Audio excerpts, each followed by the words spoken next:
It's funny. People always be like, don't forget about the little people. It's like, why do they refer themselves as little anyway, you know?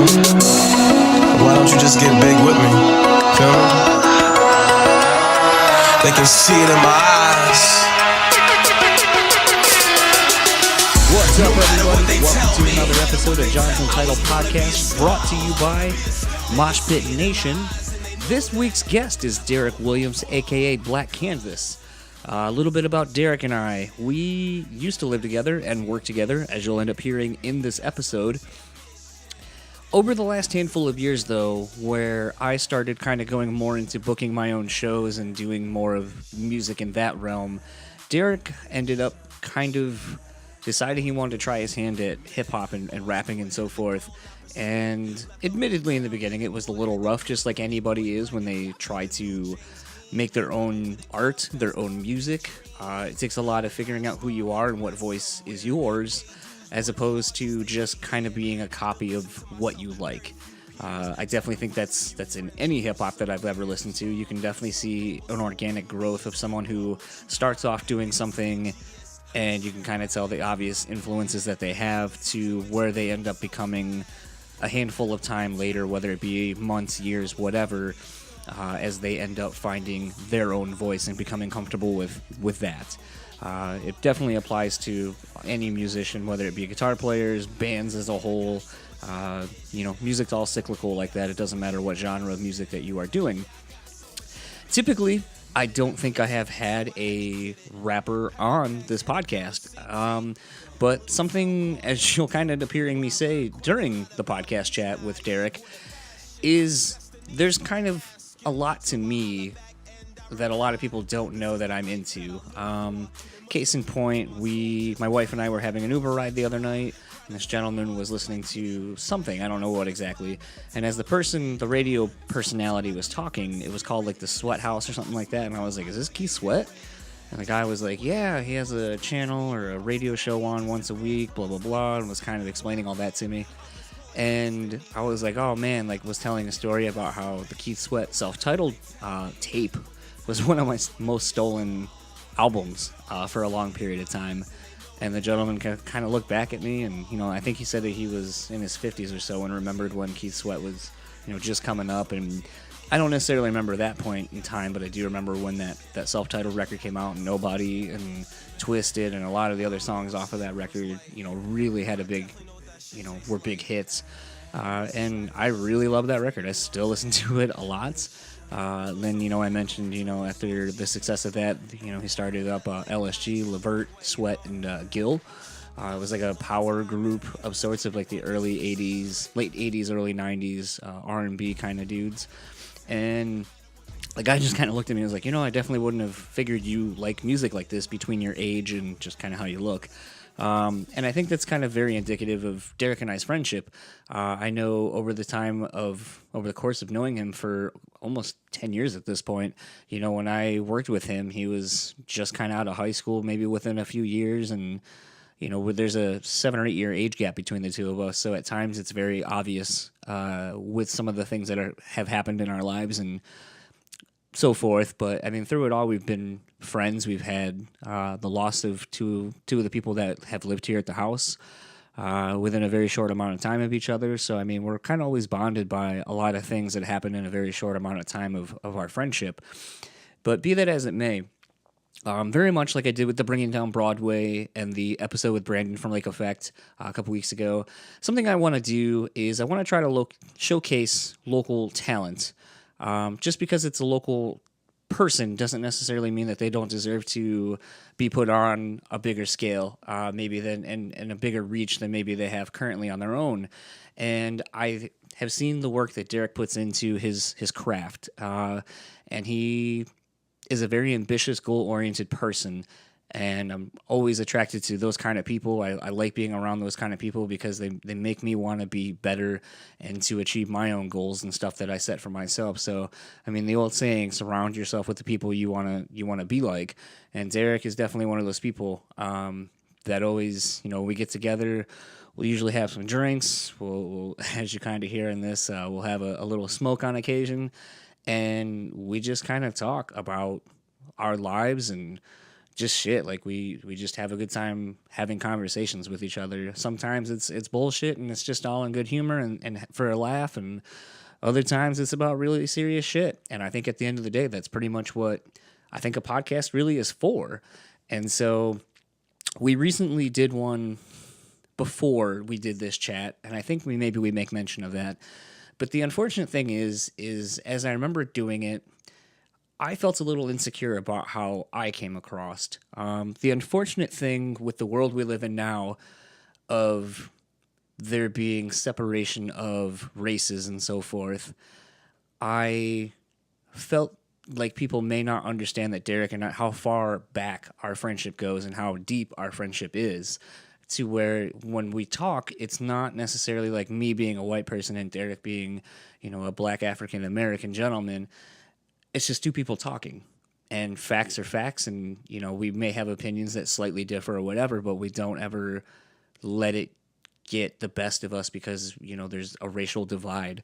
I think if anything, it allows both him and I to actually have a lot more meaningful conversations, because I can say something from my perspective that maybe he hasn't thought of, but maybe he can speak intelligently on his behalf and tell me and share some experiences that he's gone through that I never will and I don't necessarily understand. So I think it's a good thing, and it's kind of where we are as a society, I guess. And I think at the end of the day, there was a post that Derrick had put on his Facebook a couple of weeks ago leading up to this conversation. And unfortunately, I was just trying to have a conversation, but I voiced my opinion on something that Derrick said that was sort of race-driven.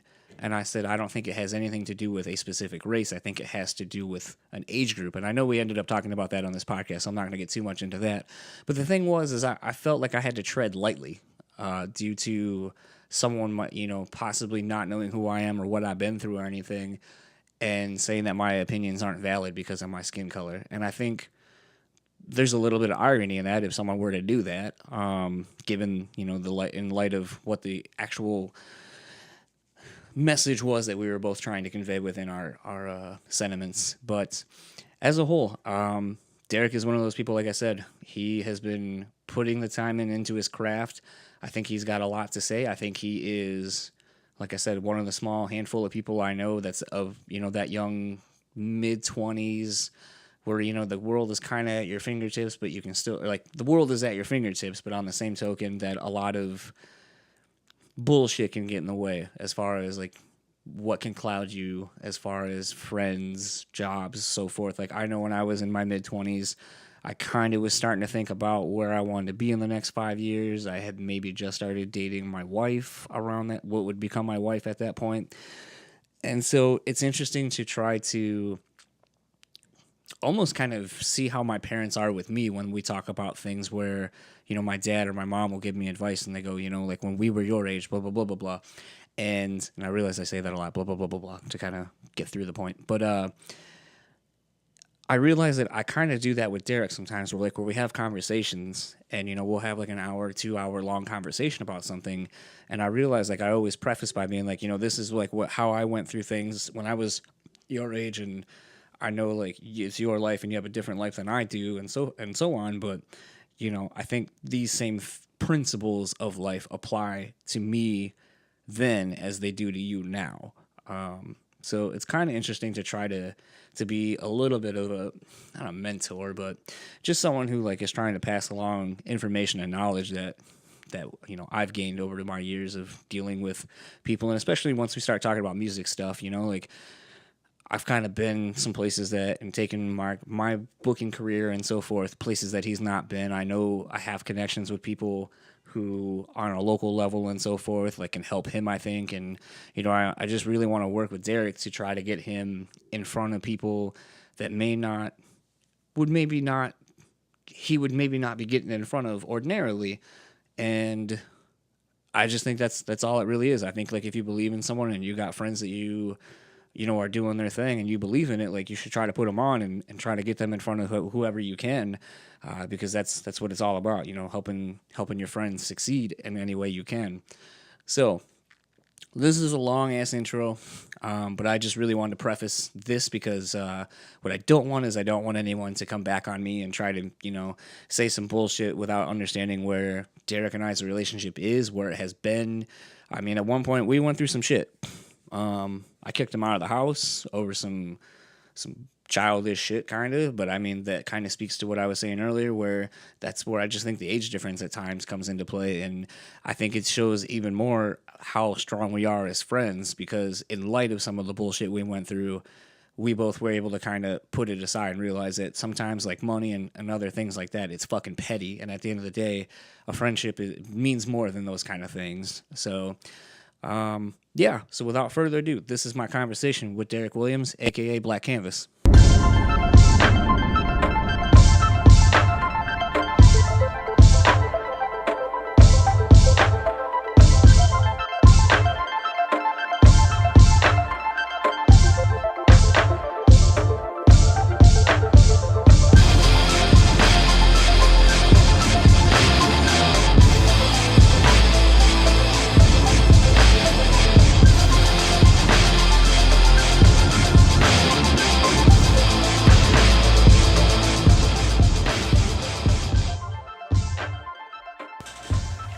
So, we are going to give this another try. I have Derrick Williams, a.k.a. Black Canvas, a.k.a. Derrick Wills, a.k.a. Williams the Lion, a.k.a. I'm short on rent, a.k.a.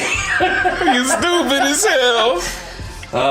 Sitting with me here in my office, testing out my new microphones and such.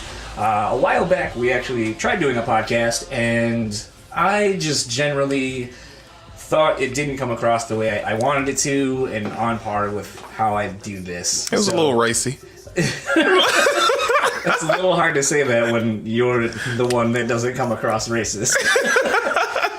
And I don't think I legitimately come across racist. No, he doesn't. Since people don't know you or I or our relationship, and in the world we live in now with everything happening politically and all that kind of stuff, it's just easier to err on the side of caution. So, let's do this typically the way I normally would do, and let's kind of get a little bit of a background about you before we kind of get into how you got into wanting to be an MC and being involved in the rap scene as a whole, locally and so forth. So, why don't you tell us a little bit about yourself and kind of how you came to be you? Well, man, I'll start with my grandmother, because that's basically who raised me, and that's where my story starts, man. She was an only child. She moved early when she was little from Mississippi to California, actually. And while she was in California, she ended up having my mom and a few of her other kids before she moved to Michigan. She ultimately ended up having 10 kids, but by the time she got to Michigan, my mom already had my older brother, Dantas, who ended up passing when I was 6, but he was here doing his thing. I was 20. He was 18, I believe, when I was born. I was born in 91. He died when he was 24, so yeah, I was 6.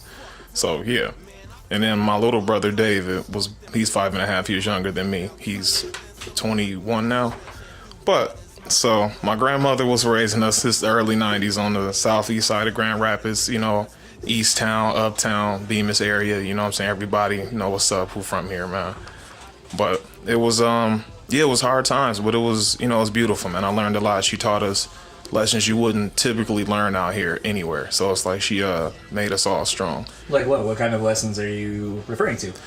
I mean, it shows through in the, the way we carry ourselves, the way we value knowledge, the way we respect our elders, the way we raise our children, even though we were raised and didn't have fathers, because a lot of what was going on, she had to raise us because either our moms was out doing a thing. Sometimes it was drug related. Sometimes it was, it was a lot of crazy things going on. But a lot of us didn't have our dads either. So she instilled in us that even though we came from that chaos, that wasn't proper. And all the men in my family raised their children. You know what I'm saying? I see my cousins and they young children all the time. My relationships with them are good. And we foster those relationships to them so they foster it with their children and so on. So it won't be like it was for us.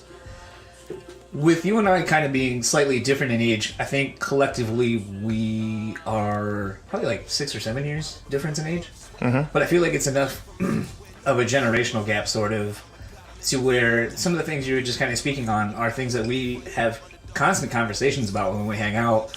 Most notably, you posted something on Facebook, and we'll kind of get to that a little bit later. Just kind of about how people in the workspace you have in your age group kind of just don't take any pride in having a sense of work ethic and so forth. And it's something I kind of noticed, and something I think collectively between, like, when we first met, something I kind of noticed about you as a whole is just that, like, you have a commitment to just kind of always be hustling, whether it's hustling at work and trying to, like, you know, just make a name for yourself and know that you're a reliable individual and can kind of get the work done that needs to be done. To working on stuff outside of work and just kind of always being like, you know, if you need someone to help you with something, like, I'm there. When you got into, like, your music and stuff like that, or into going to school, you know, like, you apply yourself very diligently across all, like, everything. And I tend to not find that that's something that people in your age group are very good at. Actually, I would almost say to the contrary, where a lot of people are like, how much responsibility can I shuck off me in order to succeed? Like, there's a girl that I worked with, she no longer is there, and it doesn't have anything to do with this, but she was legitimately bitching that she got a 5-bedroom house, got a bunch of people to live with her and her girlfriend, and then they decided they didn't want to be there no more, so she bounced, got a new place with her and her lady, and her dad wasn't going to pay for both places. So her dad's still paying for the rent at the one place, but she was responsible for the rent at this other place. And she's like, it's so unfair. And I was like, you're like 20-something years old, and your dad's still paying your rent, and you're bitching because you made a completely different decision for yourself, which is fine, but you basically are trying to, like, put the blame on someone else for the repercussions of your actions. And I feel like people that are younger than me, and even to a degree people my age as well, I'm not going to, like, single my age group out, but I feel like I just consistently see people, like, not giving a shit about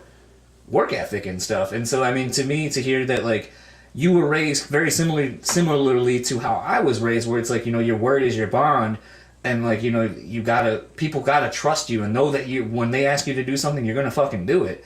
And I feel like I just don't see that in people younger than me, and I don't know what it is. Like, can you maybe help me figure out why the fuck that is? Dude, it's a fucking my asthma. I'm lost in myself, man. Like, for real though, man, because it's like you just said, you know, I appreciate the compliment, but I want to get stuff done, so I work at it. I know other young people who my age group who work hard too into their things. Some of them more successful or less successful than myself in the same endeavor or different ones, but I know some hard workers as well. But the problem is, though, that's not common across the board. And I don't know really what it is, man, because I don't know, I don't want to sound old school, but it got something to do with, you know, it all goes back to the home, man, because it's like we grew up, I don't know, watching the same cartoons. We all watched the fucking Twin Towers fall. Other than that, the only thing that's different is what happened in your house behind closed doors. So, you know, if it wasn't nothing just extreme and you just being a lazy individual, then I don't know what to fucking tell you. But it's like, you know what I'm saying? You know, people tripping, man. It's these times kind of bad too, but that's not an excuse. But I guess that just opens the field more for the individual who gonna put the work in to excel and rise in his field of choice. So something, you know, you mentioned that your grandmother raised 10 kids, and I feel like that's something, like, my dad comes from a large family. My mother, like, her father comes from a large family, and, like, you know, a lot of them worked, like, my mom's side of the family we're known for, like, being farmers and agriculturalists and so forth. And what's interesting to me is, in thinking about families that had large extended families and so forth, you know, I never really, like, they always would talk about how times were hard, but something I never really hear a whole lot more of is like, well, I can't succeed in light of how hard life is right now. And this is something we ended up talking about toward the very end when we turned off the mics on the last attempt at doing this, where we kind of talked about gentrification in ours here in Grand Rapids, and something I've not really thought of up until the last few years, like seeing it firsthand, because I mean, it's like Grand Rapids is growing so exponentially. Like, there's 2 houses over on Michigan Avenue where, like, that hospital is and all that kind of stuff. Yeah. And those look so fucking run down. Like, if you were to, like, and they would just fall over. Like, I don't know how they pass any kind of city inspection or anything like that just from the looks of it. And I mean, I'm judging a book by its cover, legitimately. But like I see those, and they are building literally everything right on top of these motherfuckers. That eventually they're gonna be like, well, either you're gonna cut me that check that's just gonna make me finally move out of this house, and you can tear it down and do whatever you want. But I'm thinking about, or I have been thinking about, my family and a lot of families that come from big families, and how a lot of people are losing their family homes to new industries and new businesses and all these kind of things. Gentrification basically kind of taking away like our history. And so it kind of makes me wonder too, to a degree, like, why am I not hearing? Is it because so many people are just looking for the easy way out, or is it because people aren't willing to put in the work, or is it lack of education, or all the above, that people aren't able to get out of these situations when seemingly when it was worse, like 40, 50 years ago, people were able to kind of like just get the, like put their nose to the grindstone and somehow fucking hustle out of it. What do you think it is? As someone who kind of in a completely different kind of scenario, because like my family's all from back east, so I mean that's a completely different world than being out here and so forth. So like what do you think attributes to, I guess, the generations like wanting to not throw excuses out there to take pity on them? In my experience, man, I would have to say, one, it falls on the times, the way the generations were raised and what they went through and how that translated to, the generation after them. I guess I would have to start from my experience, if you go as far as back to, because we can talk about housing real quick, to where there was a time when it was known that basically if you were black, they wouldn't allow you housing in certain areas. They would try to group you in certain areas, or not, allow you to buy housing in certain areas just because you black, to try to control the housing market or get better areas to other, skin colored people, maybe mainly white people at the time.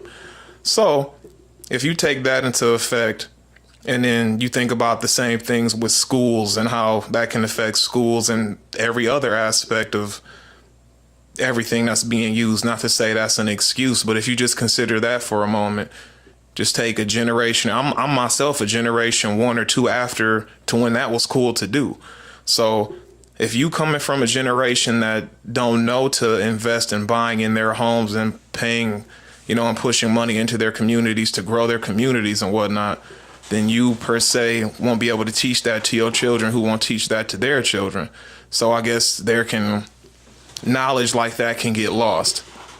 I'm not, once again, I'm not saying it's an excuse, but that's just in the reality. That's, I would say, from my experience. But in the same hand, I'm a person who grew up with certain things, and even though I lived in situations that were hard, where money was tight, I was still able to learn certain lessons from my elders, where, like I just said, though, everybody might not have had access to those lessons. So I guess when you translate that into where I am now as a 26-year-old in the workforce per se, I'm the first electrician in my family. I just started my apprenticeship, but that's not something that's common. Like, I'm definitely blazing new trails, but the people who brought me up were the ones who inspired me to go back to school for, we wanted to get into housing and, flipping these homes and doing all of that. But I ended up falling into electrical, and it was a good opportunity. But it was my older cousins who actually was like, Derrick, you should go back to school. Because originally I went to school for nursing, and I was going to finish for nursing. But, excuse me, this was something I could do with my family. And that's, once again, something that a lot of people basically, like I was saying back with black people, don't get to do, is build stuff with their families, or they don't know to do that, or it's a lot of backbiting and tearing down. And, we going hard with what we do, Oxford gang, to change all that. So it's like, I learned to do that. So that's something I want to learn and carry into the lessons I teach people. So I guess to get back on subject though, I learned, we got something we want to work on. So we start collectively working towards wanting to do that. But that comes from learning that from my grandmother, who at some point in time had to choose to pick that, stone up and pass that along. She's a very intelligent woman. She's still alive now. But it's just certain things she's shown us over the years to where it's like she may not have been shown that, but she put us in a position to learn that lesson and carry it forward. So a lot of people don't have that. And then I guess that's not an excuse to not work hard, but I think it's a combination of, I read an article on the internet, I don't know how true it is, but it spoke about how now as young people, we may not have the opportunities to, the way our parents were able to be successful, we can't per se be successful in those same ways just as easy as it was for them due to the times and the way the baby boom happened, et cetera, et cetera. I think we as young people are the most expendable asset of age group right now. So it's about establishing yourself there properly. And it's kind of a rat race, unfortunately, but it's kind of all based on what you started with and, you know, what kind of knowledge you got and how you were able to carry it. So between that, certain disadvantages being set up by the system or just where your dice rolled, you know, it's unfortunate, but it's a tiered system that's somewhat stacked against certain people, but that also doesn't prevent outside influence from taking place.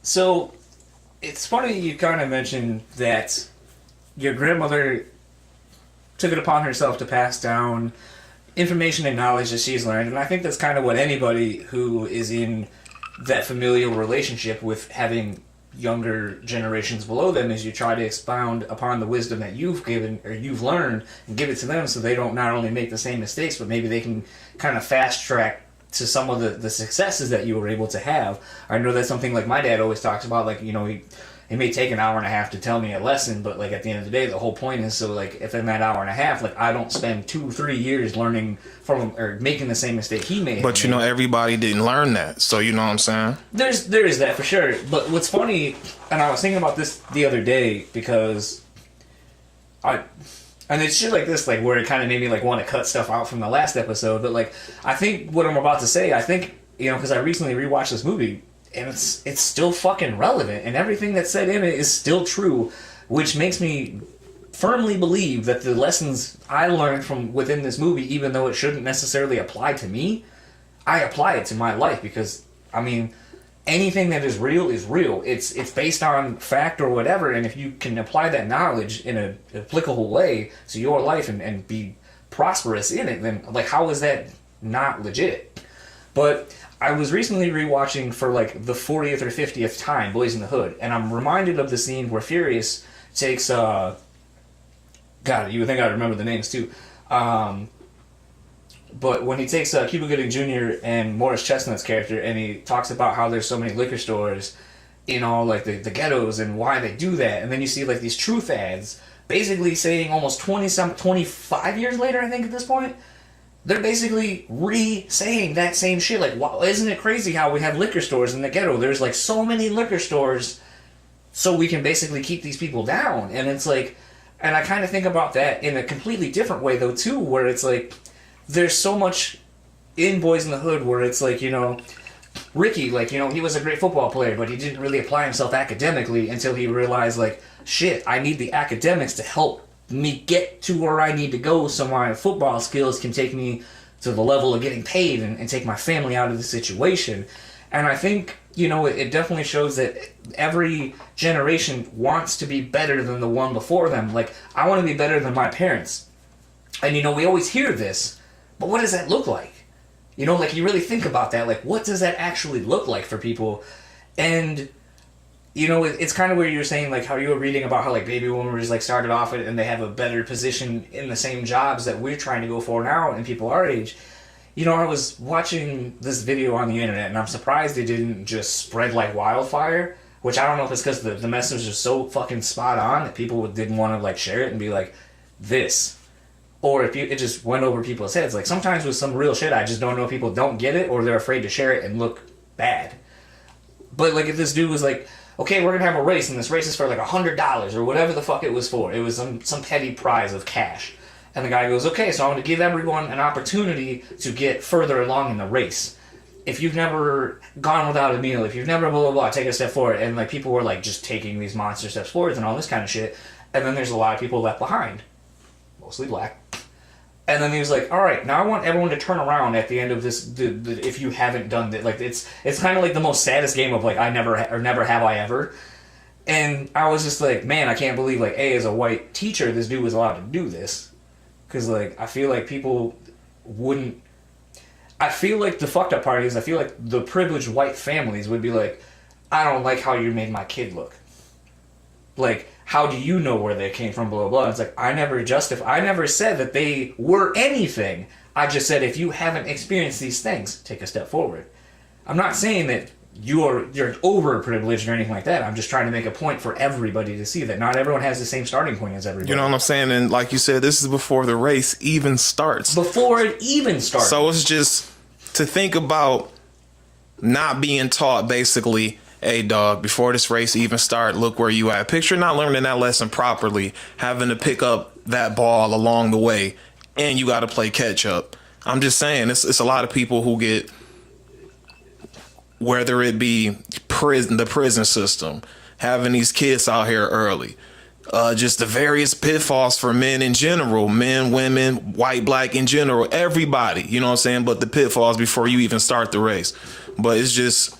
But it didn't stop all those people from racing. They still chose to race. Right. And the thing is, though, you got to still race out here. And it's just like from my position where basically... if I was to put myself in the same rule set he used, it would have been a lot of people ahead of me in that race. But I learned from a lot of people who started the race late themselves who still wound up way ahead. Like, hey, dog, you can do this, or people watch this lesson. You know what I'm saying? Because, like, perfect example, my mother.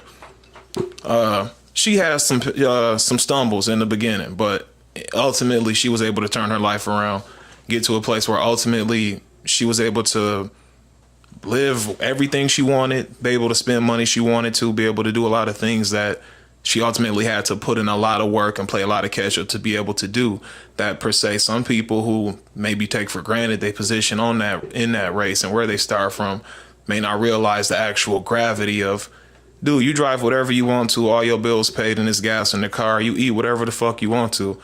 To some people, that's a big thing. You know what I'm saying? It's people who live in debt. You know what I'm saying? Like, it's just real out here.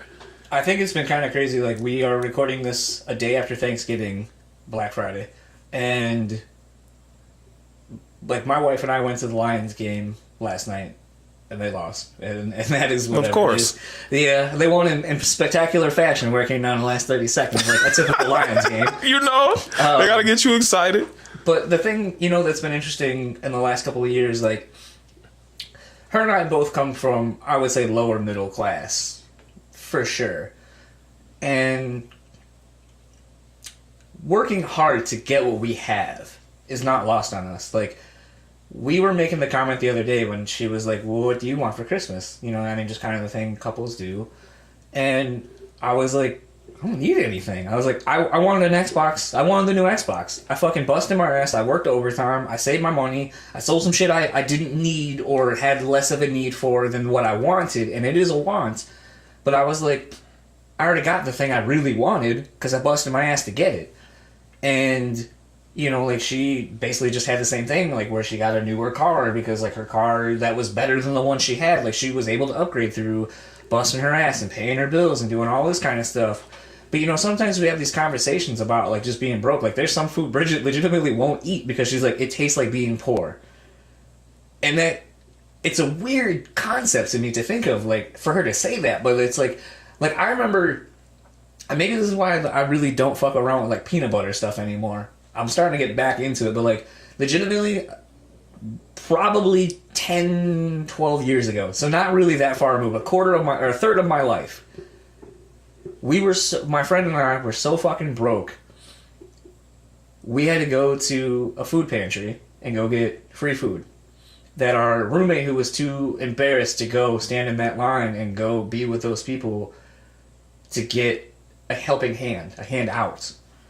So we went in that line, and sometimes I felt bad. Like, I was like, like, we're trying to make ends meet between all of us, but it just isn't happening for us. But, like, there's some single families come in with, like, 3, 4, 5 kids, and it's, like, one adult. And, like, I kind of feel bad, like, where I'm like, man, maybe, like, I don't need this. But, like, I remember legitimately having nothing to eat, and so I ate peanut butter and fucking pie crust for, like, 3 or 4 days. And had to ration that shit out because, like, that's all we had. Now, I understand I put myself in that situation to a degree, but I didn't sign up to basically live that life. Like, I thought I was going out there to better myself, and like we all collectively face some fucking hardships. You know, shit and get it's real. like that shit still is not lost on me. Like, when I go out to like a fucking nice dinner or something, and we collectively, my wife and I might drop like, $60-$70 between the two of us, having some good drinks and some good food. I think I am able to appreciate it more because, like, I had that shit where it was like, yo, what do you want to eat today? You open the cupboard, fucking pie crust and peanut butter. What else you gonna eat? I got nothing, man. Fucking air sandwiches. And it's like, so sometimes, like, I feel like we're able to appreciate that a lot more, and like the fact that where we are now is at a point where it's like, we're able to take trips. And like, I just recently saw my grandfather, who I haven't seen in probably 4 or 5 years at least. And, he was making the comments to me. He was like, oh man, I'm really proud of you that you and your wife are traveling and you're seeing the world and you're getting these like new experiences that a lot of people either don't want to take or they just take for granted or something. I don't know. And to me, it was like, I mean, dude, I went to Atlanta to go see a baseball game, and then I went and saw a football game, or I went here, and all I did was like go eat barbecue and just experience some of the local flavor over there. But I mean, like, as when like now we got our passports and we're talking about going to like overseas and like seeing some real shit that a lot of people probably will never want to do and will never experience. Like, I think of the experiences that people are robbing themselves of, and it isn't like a whole lot of work is required to do some of these things, but I think it's just that you want, like, at a certain point, you gotta want more out of your life than what maybe is presented to you. And I mean, I guess I realized we kind of like went down a really weird tangent over here, but I think the thing is though, and like something that you and I, like, this is kind of what we talk, this is what you and I talk about when we like talk without the microphones on. Shit. We just talk about, like, there's no pretentiousness, there's no I'm better than you, there's no, well, I'm white so I have these fucking experiences and you're black and you never will. I think honestly, like, I identify more with you and have since I've known you because of the shared experiences that we have, like being fucking broke, having, even when I've lived here with you only probably 5 years removed at this point, being broke because we both had part-time jobs working for the same fucking company that fucking worked us to death because They didn't fucking give a shit, they didn't give a shit. And like, we were unfortunately at the fool's errands of being like, well, if I bust my ass and work hard, then they're gonna reward me. No, motherfucker, they're gonna expect that out of you and pay you fucking the same amount or less than I'm gonna go ahead else. and drop a name. We was working at fucking Sam's Club, Some people can prosper off of other people's hard work, and apparently we were just those people that people piggybacked off of. Like, I remember, case in point, I remember at one point, I was the front end manager, and Derrick was one of my cashiers, and he banged out a bunch of credit card applications and a bunch of other shit, and I remember telling him, I was like, you're a fucking fool. He goes, why? I fucking killed the game today. And I was like, no, you did, and you know what? Thanks. You made me look real good. Man, I kid you not, man, my silly ass. So, after this happens, I fucking, some weeks pass, or however fucking long, I have an off day, and I didn't sell no credit cards. Anybody who done been in Sam's Club done been attacked by credit card salesmen. So I didn't get none off that day. Man, they treated me like the motherfucking scum on the street, man. Like, I about got written up for the shit. And it was just like at that moment where I was like, and then I had to write them up. Career decisions, like, I mean, I was 18 at the time. We know I've been cashiers, probably, or pushed some carts, but it was shit like that to where I was like, yeah, I got to get up out of this.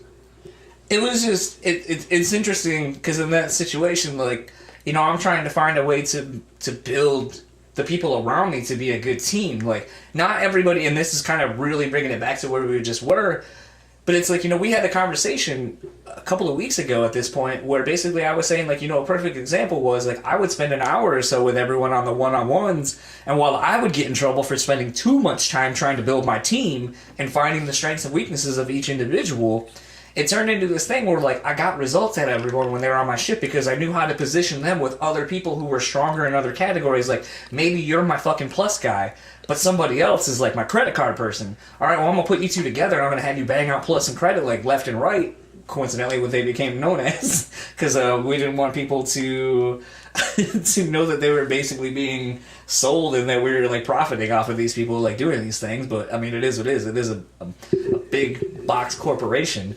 But the thing was, though, is I remember telling Derrick, I was like, man, like the problem is now like it's like a fucking Icarus game. Like you either fly too close to the sun and melt your fucking wings of wax and fucking plummet. You gotta be like what was the other dude? Not Icarus, and I can't remember the father's name. Whoever the fuck his dad whatever was. his name is. Basically, like he taught his son, you don't fly too low, so your wings don't work, and you don't fly too high, so the wax doesn't melt. But basically, you just coast. And, like, I had learned that game, and when I got to the CS shit, I was like, alright, I'm not responsible for this shit. Like, when I hop on a register, I just fucking bust out lines, and that's my job. But, like, I try to tell people, like, I would try to tell people, I'm like, hey, like, don't overly be good at your job, because then you're not going to get rewarded with anything other than being like, hey, today you were the fucking all-star. Tomorrow, like, you're a fucking scum. And a year later, you might fuck around, run into 25 cents, maybe. You know what I'm saying? You might get your money up. Yeah. So it was one of those things where I think at a very, that in a nutshell, I think is very much like what I see the rat race that people like in our age are in, where it's like, you don't necessarily get rewarded for like your hard work. And what's funny is both you and I around the same time went from busting our asses in that particular job to then kind of like finding side hustles that we were both passionate about, like both collectively in music, even though you were more going into the focus of being an actual artist and expressing yourself, whereas I felt that I had so many people I knew that were really good and very something that a lot of people needed to see. Like, I would find bands and I'd be like, more people need to hear about this band or this group or this artist or whatever. And maybe by me putting my knowledge of how to book shows and having the contacts of venues and so forth, maybe I can help these people get a little bit further, get a little bit more of a reach than they may currently have. And whether that happens or not, I don't know. I just know how, like, when I go see a good show, that, like, I get energized and I'm like, man, that's my new favorite band, and I can't wait to show people this shit that, like, touched me. So if I can do that to a room full of people, it's gotta feel even better. Like, perfect example, like the benefit we just put on for Sarah because she had, some stuff going on. There are a lot of people who hadn't seen me on stage in a while or had ever seen me before. Basically, everybody in attendance had never really seen me before. You hadn't even seen me before you had heard about me. So I was doing my not thing. entirely true, because you did two Africa stacks that I'd seen yet. Yeah. But I feel like that was more like the first 2 times you performed, and then I hadn't seen you since. So you know what I'm saying? So like that was real early. So it was like basically I had to go get my bars up, and then for me to do that thing we did at Tip Top, it was basically I had people coming up to me all night, and even after that on some, I've never seen you before, but it's like, holy shit, next time you're doing something, hit me up. Here's my info. Whoa, this was amazing, all this kind of shit. There's some people who have never seen me before, so it's like that. You definitely right, man. It's just a lot of people here. It's a lot of talent here in GR, area surrounding too. Just my experience, there's a lot of talent here in Grand Rapids that a lot of people haven't seen. It's just about, I guess, coordinating and maybe working harder together to get the city on. What's interesting though is like I don't really think you've seen me work in that realm either. So it was a very interesting lesson for both of us to see like how much we've grown, because I think maybe the last thing you would have seen me do might have been the show I proposed to at Bridget. I don't remember if you were there or not. I wasn't there. The last thing I saw you do was a house show. Okay. It was you know what I'm saying, here at the house. So, but it was fucking packed. So but I mean that's very much a very shared experience. Like the last thing I saw you do was something where more or less it's like in the band version of it is like a battle of the bands where you hustle tickets for somebody else, they profit off of your hard work or a handful of people's hard work. Like, I know that fucking hustle in that game, and it sucks. That's why when you were doing it, I was like, that's probably going to determine how you do, so I'll play the game and like I'll gather some people to come out and support you and all that. But like watching it, it's like, it's a packed room, and I think for someone trying to, get their footing in that scene, however small it may be, really locally, it's still a good stepping stone to get where you need to go. And so for you to see like how I do shit at a house show, which is, it's kind of very, I run my house shows I think way different than most people do, because I run it like a legitimate show. Like, shit needs to be on time, shit's happening, like it is what it is. And so for you to kind of us to reconnect on something a few years later, where it's like, like now I've worked with some of the bigger venues here in town, I've kind of like, I've made mistakes, I've learned from them, I've learned how to do stuff, and even though this was a benefit show, it was thrown together really quickly, I think with about a week or so to go. And like the thing I knew I wanted to do was have people involved with Sarah that knew her personally, because it would make it more in line with what was going on, like friends rallying around a friend that needed help. And dude, it was awesome. Like, that very feeling was everything that was in the room, dude. It was definitely exactly that, what we got from it. Yeah, it was really weird, because like I remember looking around and seeing like your family and friends showing up, and like what was interesting was like they were relatively supportive of the other artists that were performing, even though I know that probably was not anything that they listened to on a weekly, monthly, yearly basis. But that was the thing that like really drew me to that, was like everyone was supportive of everybody. And it reminds me, and again reinstilled in me, like, man, like our local scene can be something really awesome. It just needs the right people in the right places to kind of help spark the change. Because to me, like, I guess like hip hop shows are different. Like you can have four MCs or groups or whatever, and everyone brings something different. But the problem is like if you're all within the hip hop R&B umbrella, then you're only reaching out to those demographics. And I feel like it's really tough to try to have a multi-layered show where it's like you got a little bit of something for everybody, and maybe everyone walks away being a fan of the other thing because it's rightly placed where it needs to be to hit.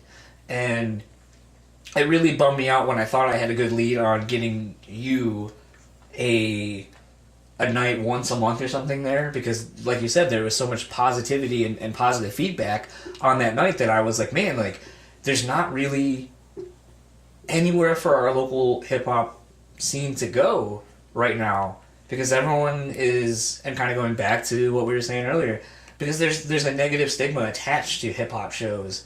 Well, the bartenders don't like working them because they don't get paid, because people don't tip, and they don't order anything other than just, insert whatever cliche drinks here. And sometimes fights break out, so people don't like having them because they don't like the liability of this shit. Like, this is stuff I hear as someone who books, like, oh, don't ever work with these people again. And my thing is always like, maybe you just didn't set it up correctly. Maybe you set it up to fail, and if you expected, like, it's like that thing of perception, like, if you expect to have a shitty time, you're probably gonna have a shitty time. Like, I don't ever walk into a show going like, man, this is gonna suck. I always walk into it, like, expecting the best, and, like, if you put the work in and know, like, man, I'm excited to have so-and-so on, like, I'm so excited. Like, if I were to put it together a show and I'd be like, oh, man, I have my man Julius and Convotronics on this show, and I got, Derrick, and I know, like, what he does, and I know, like, those two, like, are not the same, but, like, I think they're going to appreciate what each other do, and the messages that they put behind their music. Like, I'm going to put these two people together. I definitely agree, but it's, like, also a little bit, it kind of comes down to, like, damn, he just hit me up to want to do this show. I got to make sure, one, I come correct, and anybody who I have come representing me or trying to show support, come in the mindset of basically don't fuck this up for me, because you know what I'm saying? I'm trying to grow here. Yeah, so it's like, you know what I'm saying? It's about having the right crowd and having the right people behind you to where it's like we can all have a good time and all do our thing, but, we don't got to come out here and fuck shit up. Have you, anything I've seen that you've been on, I don't really find that vibe at all. That's because the people I try to work with people similar to myself, even though, like, you similar to me in thought, but it's like you saying, it's way different genres of stuff you work with. So it was like, I was definitely the wild card for the show that you put on at Tip Top. And people ended up liking what I did. But it was, I've had a majority of good experiences, but I also have had a show to where it was like, I'm going to do my set and I'm going to get out of here because, shit is a little sketchy, or it's like people out here acting a fool, a little too turned up. I'm going to do my thing and then bounce. So it's like, you'll have that. But I think that all kind of falls back on, what are we coming together for? What are we doing? And you know what I'm saying? You got to keep that in mind. So we've talked about a little bit about your upbringing and kind of like the influences of you and how you came to be the person you are. We talked a little bit about kind of race inequality a little bit, I think, because I think that is a big part of who you are as an artist. And maybe like I'm misreading that, but I definitely think it's something that you strive to make note of. Like, you made a comment about the Oxford Gang, which is like your group of friends, and you guys I don't think there's any women in the group, right? Yes and no officially, but it's definitely women who like to just and take part in what we do, or Okay. you know, support us or be a part of what we got going on. But it's like I don't have any per se female talent who is like working with us all the time. No. Okay. So it's one of those things like my grandmother, whenever we go out, and it's something that's always kind of been instilled in me, you don't say like you guys. You always say like if there's women around, it's like how would you all, or how is everyone? Like you address the group, not just the collective, like whatever, and be like dismissive of like the women that are in the group. So that's why I was starting to say like it's a group of guys, like your friends, and then I was like, well, maybe there's women in there. I don't know. Because she would make a big deal. Like, we'd be out at a restaurant, and she'd be like, I don't know about the guys, but us women would, like... You know, oh, right, shit. right. All right. But it's one of those things where, you know, I see, like, what collectively you as a group are doing, and it's different. Like, I feel like there has been this not just in your subset, I would say, as a culture, but it's something I've noticed that there seems to be a sense of pride in oneself collectively that people are having, where it's like we went through this weird thing, and it still exists here in like East Grand Rapids, where we have people who look like they have no fucking money but are fucking loaded, and I don't get it. Like, I don't understand what looking poor, you know, I don't understand this whole like, oh man, like the system's against us. Nah, motherfucker, you probably got like a couple of like commas in your fucking. You know, you can right afford the fucking system. yeah, like you don't need to drink PBR because like you're broken. It's like all you can afford. Like you can probably go and be like, oh, what's that 18-year Macallan? Like, oh, it's You know what I'm $41 a saying? shot. Like, I'll take that. Like, I know people are out here like bullshitting with like their finances and shit, and that's fine. Like, if that's what you want to do, then fine, do you. But my thing is, there seems to be a stronger sense of like taking responsibility, taking pride in who you are, and not only having it be in your knowledge of what you know, but also in your outward appearance. And it seems like you all have been on the preface. Jesus Christ, I've been drinking too much and I smoke too much. Thank you. You've been on the prefaces. Jesus Christ. the precipice. Thank you. Smoke me stupid. But you guys started that, and I'm starting to notice others are following you, and I kind of feel like this thing where I'm like, I wish more people would follow more positive trends like that, where it's like, it's not being cocky that you know something. Sometimes knowing something is actually something you should be excited about and be like, yeah, I know this shit. Sometimes people do come across like they think they're better than you, and that is whatever. But there's nothing wrong with being confident in who you are and knowing what you know, and knowing that a lot of it is due to the fact that you busted your ass to get all of these things. Like I was saying a little bit earlier with like Bridget and I, like, and where we came from. So it's kind of refreshing to see you and your collection of friends, like, who are kind of like changing the game, while also changing the game not only in your professional lives, but then, and now we'll kind of segue into, you know, in the last handful of years, like, you decided to get into to rap and hip hop or whatever, however you want to classify it, because some stuff you have is more leaning R&B style, and some stuff is more straight ahead rap and so Right. forth. So, what made you? Because I mean, some people start and they're like, "Oh man, when I was like 9, I was like trying to rap, and I was like, you know, just trying to emulate the people I was into." Whereas for you, from my perspective, it seems like it was kind of a late to the game kind of thing. Like, you were deciding in your mid-20s, well, I guess you're 26, so in your early 20s, that you were like, okay, like, I want to try to do this thing. What made you want to do it, and how much of everything you had gone through that we've kind of already talked about is really like what made you want to influence your lyrics and so forth? See, I'm glad you asked this question. I got better. See, this is, you know, why I I'm glad I this set again. myself up for this. And it's like, honestly, what it was for me was, growing up, firstly, before I was even cognizant of the type of music I was listening to, I was raised on, you know what I'm saying, the OJs or Earth, Wind and Fire, you know, the fucking Motown, you know, Bee Gees, Motown, all those groups. That's the thing I would hear before I was even cognizant of what I was listening to. You know, the Spinners, I'll Be Around. That's one of my favorite old school songs. I just, you know, hear it in my mind constantly growing up in the house, booming through the house when I grew up. So to go from that to where, You know, I'm listening to Rakim, Nas, Cormega, Big Pun, you know what I'm saying? All these cats, Mobb Deep, constantly in my, you know, when I was coming up. So just fast forward from in my early years in the 90s, because I was born in 91, to when that was more relevant to when I went through what I like to call my hip-hop baptism when I was 17, 18, 19, basically through the rest of my high school career from 17, 18, in early college.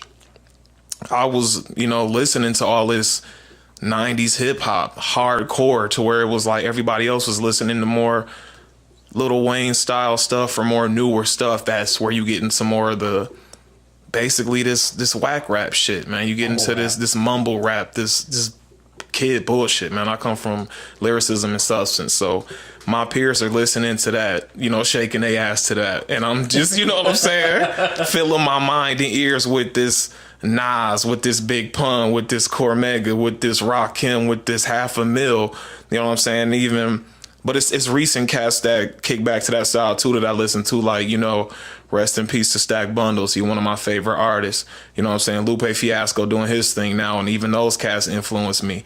Dave East is I consider him more of a peer, even though he in a whole nother degree doing his thing. Don't get me wrong. I'm just saying as far as our age group. But I like how he doing his thing. But I listen to his stuff, and it's more or less like, okay, I like how he did this, versus when I'm listening to the older stuff, it's like, damn, these are the people I was raised on. So it's like, coming to see that kind of disappear, and it's just now where I notice the hip hop and lyricism coming back around are kind of being more fervent and still holding on. I decided, basically, I was 17 years old when I really went hard and kind of started structuring my rapping.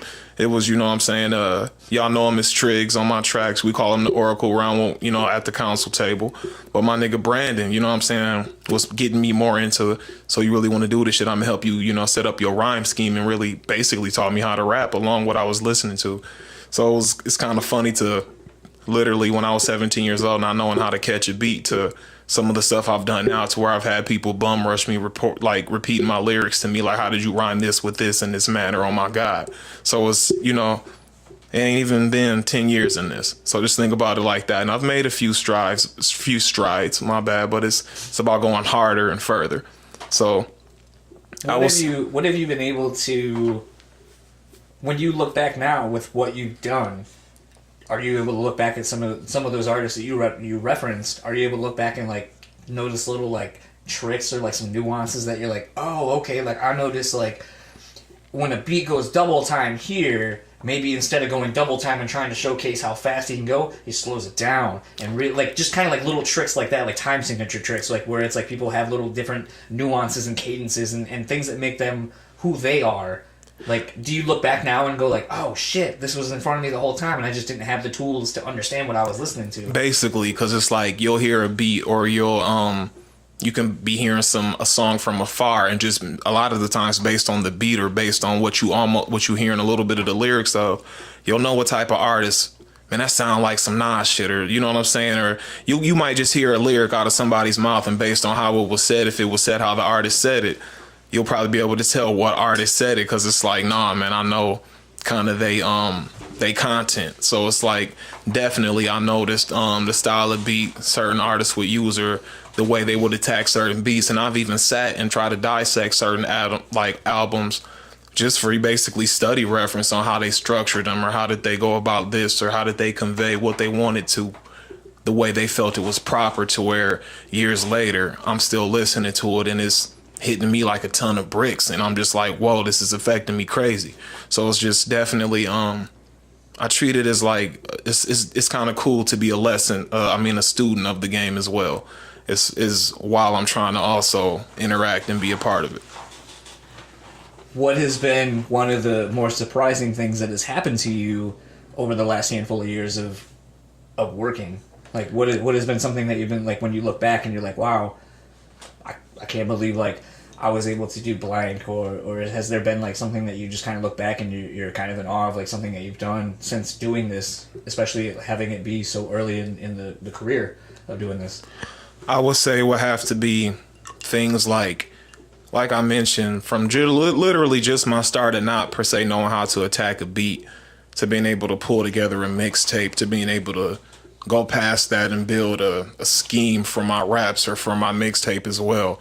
And it's just understanding basically those milestones. And I would say, I guess I'll answer this question in a few different ways, but the biggest thing for me would have to be like between starting and one of the tapes on one of my EPs I'm most proud of, Lions, Owls, and Octopuses, all the beats original, you know what I'm saying? And I was able to attack that in a style to where I brought who I was to it, gave my spin on it, all original beats, but being influenced by my style of hip hop and basically, I think, bringing originality to the game in that fashion, even though I want to, push that further and, get that more listened to. I think being able to, in any artist's career, to be able to, this was my first tape, or this was my first area when I knew, damn, I care about this so much. And then also for me, it's like to a point to where I'm so passionate about this to where it's like I can't not do this now. You know what I'm saying? There are very few other things in my life to where I felt such an energy from it or a reception from, the people who I consider my peers or who I try to mirror this to where it's like I can't let this go ever. So it's like, and this is definitely one of those things for me. With the few different name changes you've had over the various years of you doing this, what came into or what thought process went into the name change? Like, you start off and I believe you're just William Lyon, right? Man, honestly, first I went as D Wills. Okay, My name is. But I wasn't sure. Right. I wasn't sure which one came first, and because I know one came very quickly after the other. But it was like trying to basically attack so many. I need to have all these different things done, but it was starting. So I called myself D Wills in the beginning because Derrick Williams, and then I was Williams the Lion for a bunch of different reasons because I have an affinity for, I like lions, and it's like being born in Aries. It's like it's a bunch of offshoot shit I could get into why I associate the lamb with the lion. I'm not too religious, but I think it's dope to use other concepts that people fall into, not necessarily against them, but to get their fellowship, because a lot of people fall into this whole Bible rhetoric, whereas the lamb is in the lion is shown as Jesus transforming into the second coming, and I'm trying to be the second coming of rap, where it's like, what I'm saying, this real shit done came back, I'm saving the game. So what I'm saying, little shit like that, right? And then but for me, when I ultimately decided, I want to do a final name change to Black Canvas, it was basically settling more into my rap character and realizing exactly who I wanted to be and what I wanted to do and the reason I chose the name, and really being satisfied with, hopefully years from now, it's going to be people who know me as this, and they're going to receive me as that and understand me as that.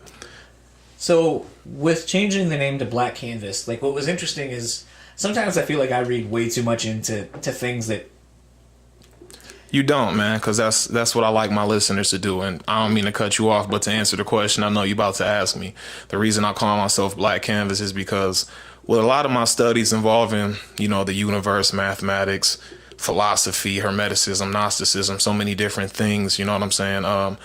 Black Canvas for me was, when you look up at the stars at night, basically, literally, the canvas is set against that. All creation and all possibilities set against is outer space. So then it's, we don't see that during the day because literally we just pointed at the sun, but it's always there. Right. The stars shine against this black canvas. All possibility, all anything is against this. And I kind of like how to be that rap character and have that as my title is to, I can create anything. And it's about, for me, understanding that creation is man's, and when I say man's, I mean men and women, literally us on this planet. That's man's greatest power, is creation. So I feel like that's dope to basically reference myself as creation in my style of creation, which is hip hop. Well, that's not exactly where I was going with it, but it wasn't far removed from my question. I was just basically going to say, like, with black, with white, like, you got to create, like, if it was a white canvas, referring to this in terms of art. If you have a blank canvas, as it were, usually it's always white.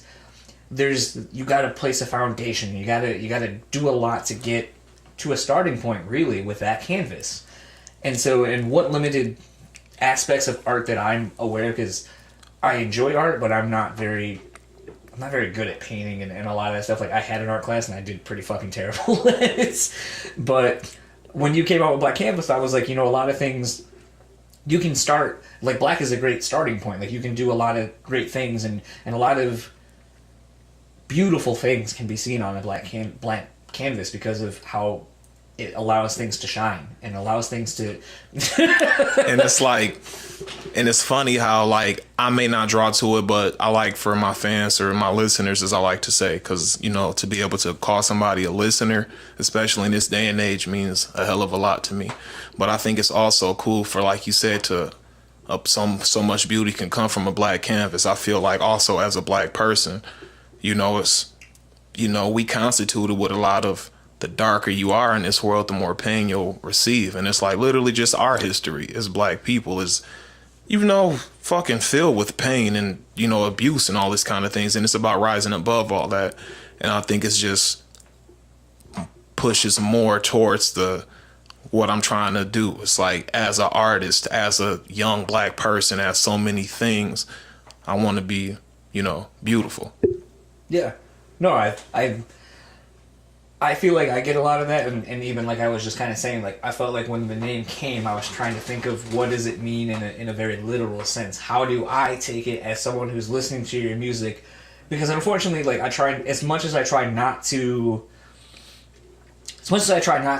prejudge something before I hear it, especially when it comes to music, unfortunately, when you hear a name, when you hear something like that, there's certain connotations that pop up in your mind and things that you associate with them. Like, I remember when Bridget was like, I'm all about this dude Post Malone, and I was like, okay, what the fuck is that? Because, like, she listens to a lot of that, like, mumble rap bullshit that we talk about. And it's funny, I think Post Malone talked about it in an interview where I don't even think he was referring to, Malone in the post coming through with them dunks on niggas, but it's like dope to, Post Malone. I'm Malone in the post. I'll punch it on niggas. That's dope. That's dope, man. It's funny you say that because she goes, well, he sings, he's got that song. And I was like, I don't know what you're talking about. She goes, he got that song about that basketball player who didn't win a ring. I was like, Karl Malone. Like, that's his fucking name, Post Malone. Like, I figured that's what he was talking about. And then when I listened to that White Iverson, before I knew it had a name, but she just kept talking about this Post Malone, and he loves basketball, and he's rapping about basketball players. It's like, well, his fucking name is probably Karl Malone, the Postman.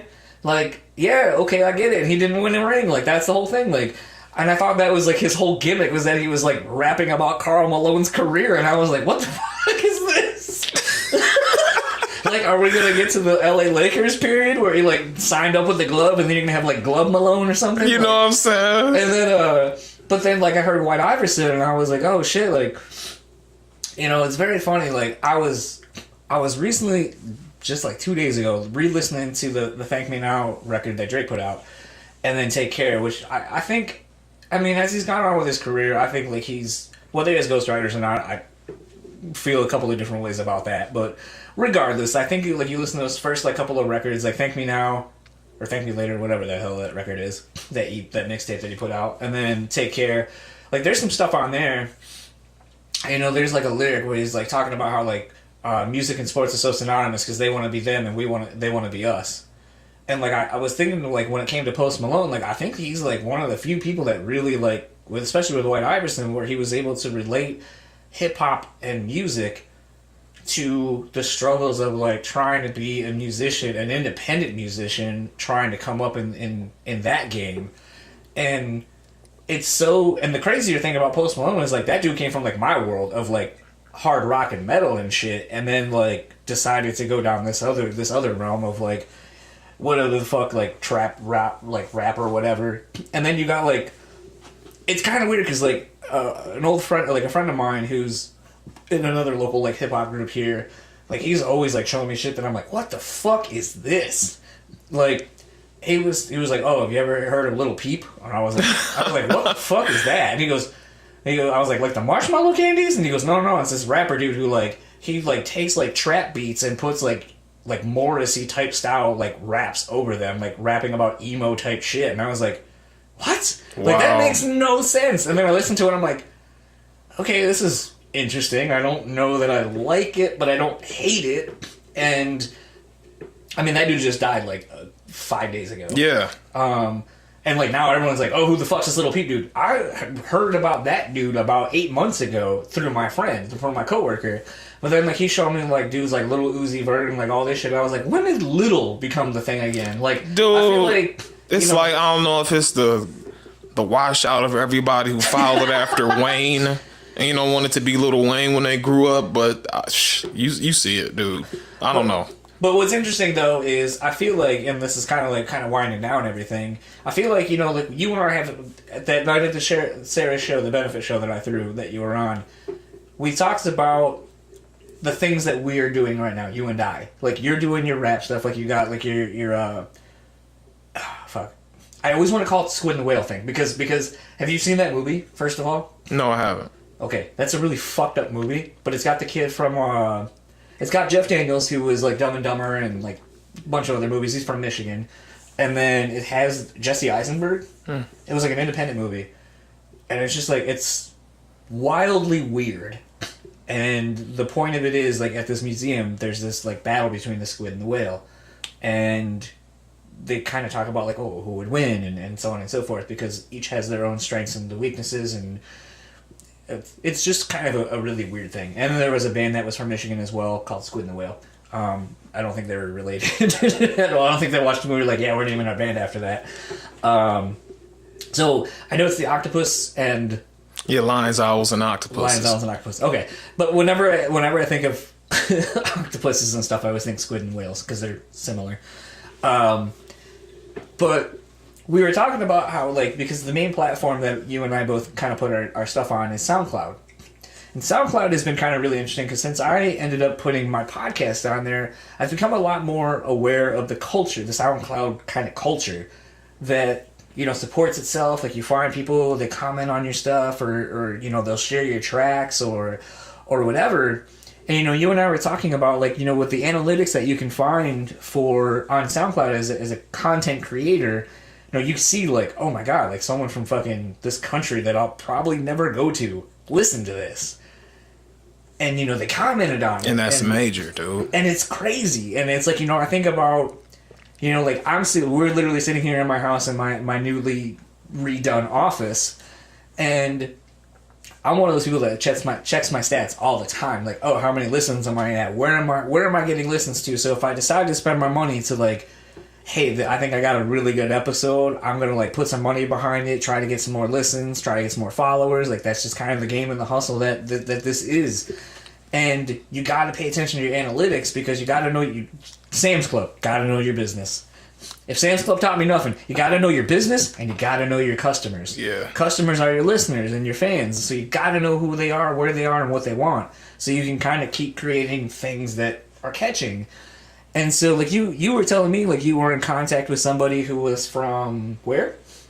I've been in contact with people from a lot of places, man, but most heavily, I actually kind of built a relationship with somebody who listens to my music all the way from, man, I'm sorry, I want to say Turkey. Yeah, from Turkey. That was it. And, like, I've had people who are from, like, Australia and shit, like, just all over it. And it blows my mind, like, to see some things like that.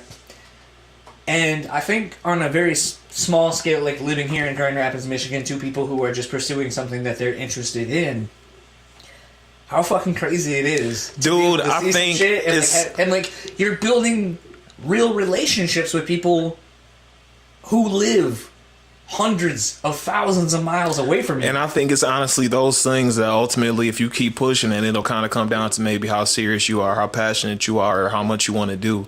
That'll ultimately push you to where you'll end up, because it's like, I think about it like this. If I hadn't taken up this particular field of study, if you want to call it, trying to be, a lyricist in 2017, but I would have never per se had those relationships or met those people from Turkey, or have people in Canada listening to me, or all these other countries, even though Canada's just up top.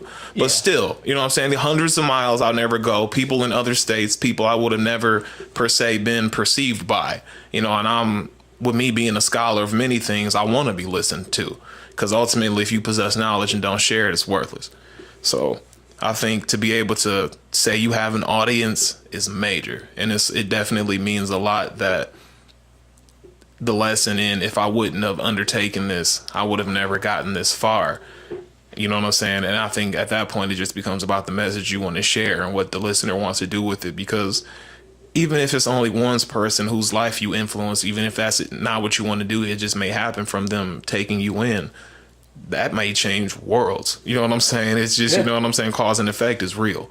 So it's like, you never know what can come of this. So it's just, it is definitely amazing to, this year in particular would be my most successful year since 2014 as far as listens. And it's just, that just teaches me to keep pushing, because I kind of went into a down period where I swooped down and I had to learn how to attack the game differently. And to be, this is my second most successful year ever. That just tells me to keep pushing, you know. Where do you see Black Canvas and or any of the other endeavors that you're getting involved in? Where do you see that going over the next couple of years? Funny thing is, dude, like I said, I'm in school as an electrician. You know, I have a real life job. Whoa. You know, but I'm gonna electrocute these motherfuckers. You know what I'm saying? Kill these niggas. Blanca. But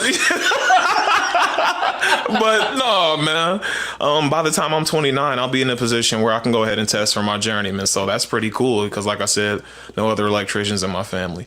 But I also notice in the game now, with the style of rap I do, most people who are successful with the style of rap I do are actually a bit older now. So it's like, with me only being 26, even though that window can, you know, per se close if I want to go super big industry, and how old will I be? But however, I still have room to comfortably chase this and not be in that weird, I'm too old to be doing this bracket, you know? Right. And it's just, but Jay-Z's still doing this shit and he damn near 50, so fuck that. You know what I'm saying? But he's, I mean... But that, man, you know, that's whole. That dude being one of my favorites of all time, even though a lot of people give him a lot of shit, that dude has had a career that I think a lot of people should aspire to have, because definitely you look at Reasonable Doubt, you look at Volume 1, that's a dude coming up. You look at Volume 3 and the Black Album, that's a man who has kind of made it at that time what he considered to be successful in the pinnacle of his career, and the business mind starting to take place, and getting to the point where he can't talk about being broken, about how he had to struggle and hustle, because now he's made it, and he's been making it for a while. Then you look at, I mean, not Volume 3, the Black Album was kind of supposed to be like the, hey, I'm leaving now, like I'm leaving the game at the top. And then he came out with that American Gangster record, the soundtrack that he did for that Denzel Washington movie, and that was kind of like a, I'm back. I mean, calling it, you know, American Gangster, Original Gangster, whatever. I think it was American Gangster. It was American Gangster. And it's like, okay, like you talk about, like, again, like a time where people had to hustle, and there was like sort of a respect behind it. And I haven't even seen that movie, but just from listening to the music, I kind of feel like he really resonated with that time frame. I mean, look at the Reasonable Doubt album cover, and look at what like time frame like American Gangster was set in. Definitely. Very much similar in an approach and all that kind of stuff. I'm not going to say that the Volume or the Blueprint 3 was necessarily the greatest thing I've ever heard, but you got songs like DOA, Death of Auto-Tune, and the fact that he's still a purveyor of the sonic landscape of the hip-hop scene, and coming back and showing like I still got it and I still got things to say, to then even, you know, he kind of fell off, but I mean, sometimes people have that fucking thing. People aren't always on. In life, you're not always on. Sometimes you have ebb and flows and peaks and valleys. And to see Jay be quiet while supporting Beyonce on that Lemonade record, in light of what a lot of that had to talk about and had to deal with, even though there were people who wrote that record and some of those songs and those lyrics that people associated with Beyonce and Jay-Z's relationship. So take that for what it's worth, because a lot of people are like, oh, Bey just fucking shit all over Jay and he didn't say anything. Well, some of those songs weren't written from her about him. It was somebody else. Like, I forget what song it was, but there was a lady who wrote it, and she was basically going like, this is sort of like my open letter about the music industry not taking notice of me and treating me badly and all these kind of things, like telling me how good I am and what my worth is, but then going around and fucking around on me. Okay, Beyonce happened to figure out a way to correlate that to her life and sing the shit out of it and sell it. It is what it is. Then Jay came out with this 444, although I've been really hating everyone being like, oh, it's 44-4. And I'm like, it's a fucking time. It's a time that he woke up and had these lyrics in his head and looked at it and was like, okay, like this is what I'm going to name my album, and it's going to be like an honest, real honest look into my life. And like an open letter. Yeah, and I remember when everyone's like, oh, it's 44-4, and I'm like, is that how you tell time, motherfucker? Like, you look at the time and you're like, it's 11-1. No, it's 1-11, you asshole. Like, say that shit right. And that record, though, like, I remember listening to it. We were on our way to IKEA, and that record dropped. And then, like, all the JBL or whatever out in Detroit was just playing the whole fucking thing, just in a constant loop. And I remember, like, Bridge and I listening to that, and I was like, it may not be the best sounding production-wise album that dude's ever done, but this is probably the most honest shit he's put out since, like, Reasonable Doubt. That's real, man. And it's just to still be able to continue to, this is my best, this is my best, this is my best, and different aspects, you know, different aspects of best in different ways is just, it's dope to speak to his artistry, to be able to still continue to not fade. But I think that showcases very much, I think very much that encapsulates what we're talking about, where there's what made you and what inspires you in the beginning. The hustle of trying to be better than those who came before you, taking what you've learned from others and growing. Volume 2, we'll say. To then getting to the point where, like, you're starting to be successful. Volume 3, Blueprint. Then you're starting to share the wealth with Kanye and some of these other people, and you're trying to bring in other people to rise with you, to build your family and build your thing. Because, like, a lot of people, whenever they have success, they want to see the people that help them get there. They want to bring them up with them. And then you kind of get to the point where it's like, okay, like, maybe it's just about me, and, like, I need to be successful. I know with the podcast, like, I did a podcast with 2 other people. Nothing against them. I enjoyed the shit out of doing that podcast with them. But it got to the point where if I'm working for 3 total people, like, hey, man, like, are you coming over tonight? Hey, are you coming over tonight? Hey, let's do this. Hey, here's what we're talking about. Here's what we're doing. If I have enough drive for 2 other people plus me, then maybe I need to, like, kind of, like, just shed that a little bit and focus on me doing my own thing. And I think, like, that's kind of like what you were doing, and sort of with Jay, like, he was trying to put on all these other people, and then it just got to the point where it's like, nah, fuck that. Like, it's just me. Like, I'm going to ride my own shit, and if you're going to be there with me, then you're there with me, and if not, whatever. To the point of, like, having everything. You got the wife, you got all these things, but hey, you know what? I got some problems, right? And I'm still real, and I still need to, like, be honest with myself and who I am as an artist and who I am as a person. And I think that, honestly, even though we didn't set that up, I feel like, actually, that's a really great thing to encapsulate the whole fucking conversation we've had. And that's dope, because it's like, definitely, even though it's, you know, different degrees, I definitely want to be able to structure myself in a way where my listeners and followers can break down and be able to have conversations where they've watched my growth and what I've done, and even whether it was beautiful or ugly to them, it was truthful, and it was given to them in a way that allowed them to show what I wanted to do with the lifetime of my artistry, not just what was hot right now. And that's something Jay himself has even spoken on, where, you know, people are obsessed with shiny things, but, you know, that real hip-hop don't last. Yeah. So, a thing we like to do, I always say we, like it's someone other than me. It's like I can't take responsibility for the thing I do, and I always have to say a collective we. But I always end these episodes with a song. So what would you like me to end this with? And give a little explanation as to why. I would have to say, can be somebody else's, doesn't matter. All right, then, you know, I'm going to go ahead and plug myself. You know, we all out here working, you know. But I would have to say in this with Don't Follow Me. That's a track by, you know, me, Black Canvas, and my cousin Triggs. You know, collective of pack animals through Oxford Gang. And that track to me is definitely a big representation of who I am and what I want to do with this rap. But it's also big in showing the ideas I try to encompass in the different schools of thought I'm about, and the ideas I want to ultimately share over the career I want to try to build. So I would say Don't Follow Me by Black Canvas featuring Triggs. Cool. Well, thank you very much again for coming over and doing this for a second time. Hopefully this one I think this one was better. Definitely. But, you know, if it's another reason to come over here, drink Bombay and smoke blunts, we find it. So, you know. Well, we go cheers out of this one. Yeah. Thank you for listening. Thank you for coming over. Thank you for having me. And we will see you next week. So that was my conversation with Derrick Williams, a.k.a. Black Canvas. A little bit about the audio on that one. I know it was a little bit quiet throughout the whole thing. As I said in my intro and last week's podcast episode, getting to know this new microphone setup and all that kind of stuff took a little bit of time, and this was the first that I had actually gotten to use the microphones with someone live in the house. And so I thought everything looked good levels-wise, but apparently it did not record my end very well.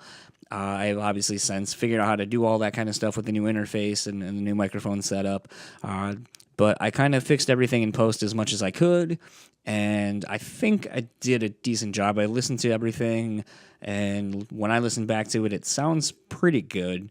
Could be a little bit louder, but it is what it is. I didn't want to have to redo this episode for a third time due to my own technical difficulty, or I should say inability. With all that being said, though, the fun thing about this conversation was this really wasn't any different than a conversation Derrick and I would normally have here in the house over some drinks and playing some records. And I think that's the fun thing about doing a podcast, especially with friends, is that you just kind of get a sense of it being like a fly on the wall. And the only difference really would be that I wouldn't necessarily ask him so many, like, what made you get into hip-hop and blah, blah, blah. Like, I have asked him some of the questions that I asked in this before, as far as like some of the influences and what about these influences or why he likes them and so forth. But I think as a whole, there's really not a whole lot that's not something we would just randomly talk about without a microphone being in front of either of our faces. So I really want to thank Derrick for coming over and kind of having a conversation, and an honest conversation about a lot of different things. I think it was a lot better than the last one. I think me having spent probably another half year doing this really helped kind of keep it a little bit more cohesive than the last one, where I was trying to be a little more locally themed with some of the things I was asking. All that being said, if you would like to follow Derrick, though, you can follow him on Facebook at facebook.com/Black Canvas. That's BLKCNVS. You can follow him on Instagram at Dreads and Threads. That's Dreads_and_threads. You can find him on YouTube. It's not a specific URL. It's a generated one when he created the page. So I would say just be best to look up Black Canvas, either BLKCNVS or Black Canvas, BLACKCANVAS. He's also on SoundCloud. You can find him at soundcloud.com/BlackGR. That's BLKGR, not the word black, all the way spelled out. Also want to give the plug for the socials for Mosh Pit Nation, who present this podcast to you now week in and week out. You can find us at moshpitnation.com. You'll actually start seeing the podcast on the website. Should be under its own little pull-down menu, and then you'll find the podcast. Go ahead and click that and peruse around on the website. You might actually find some awesome band interviews outside of what I'm doing, as well as album reviews and show reviews and just anything kind of going on. As I said last week, we are expanding and trying to just create a lot of different content that's not just about being a local Grand Rapids, Michigan metal band or a Michigan metal band at all. And I think it's a really great time to go check out that page, and we're constantly trying to update and create new content. And this podcast is one of those things that they are trying to branch out and start doing. So glad to be a part of the Mosh Pit Nation family, even though this episode isn't about rock or metal, but is about a local hip-hop artist here in the Grand Rapids, Michigan area. But I think the nice thing about not only Jen, who runs Mosh Pit Nation, myself, and I would say almost anybody else that contributes to Mosh Pit Nation as a whole, is that we are into a wide variety of things. I know Jen, in the past year or so, has gone to see Tech Nine, has gone to see Aesop Rock, has gone to see a lot of different stuff. I know, like this year, I personally went and saw Bone Thugs and Harmony when they were in town. I've gone to a couple of country shows, so I think variety is a nice spice of life, and I think we all need to keep an open mind when it comes to not only music, but just experiences in general that we could have. You never know what's going to happen when you go try something new, so maybe if you are a rock and roll person listening to this and you're like, I don't know, but that dude sounded pretty cool, go to Derrick's socials and go check out his music, and maybe you'll find a new artist that you really enjoy and can support a local artist on top of that. You can also find them on Twitter and Instagram at Mosh Pit Nation, all one word, simple enough. If you would like to follow me across the socials, you can find me at Facebook, Instagram, and Twitter at John's Entitled Podcast. You can tweet at me at John's Entitled Pod, and you can email me at johnsentitledpod@gmail.com. Going to end this episode as we always do with a song, and as you heard Derrick say at the very end, he wanted to use his song Don't Follow Me featuring Triggs. So without further ado, we are going to end this episode with that song. This is Don't Follow Me featuring Triggs. Talk to you next week.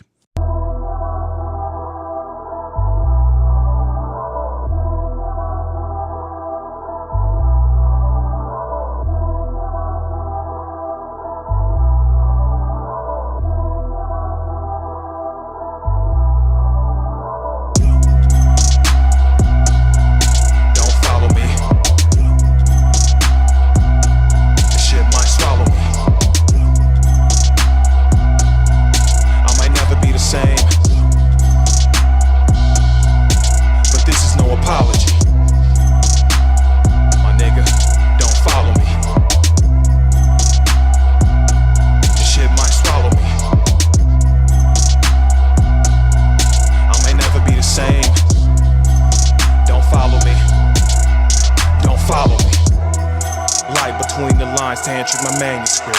My family is the same type genius, playboy, get money, and philanthropist. We Iron Men and wallaby moccasins, baptized in the fires of sin. Came out the forge, trying to get back to the source. Jump off the porch, now I'm about to go in. In the Beamer, smell bill, cause we traded keys. Switch back at the gala before we leave. I might hit Chicago and get a sweet, bring some weed bag. A bitch who don't know I'm a beast, girl, don't follow me. Until I count to 3, hide and seek, masked up like Halloween. Follow my voice, whisper her name in her ear, and it always just make her scream. Back on the scene, ain't no stunt doubles. Clean up real good, but the same hustle. Pack animals, it's the same muscle. Ride for my fam, it's the same. Fuck you, they think we the mob. Might as well be it. If it's gon' snow, then we might as well ski it. The people need us, we might as well Jesus. Ha!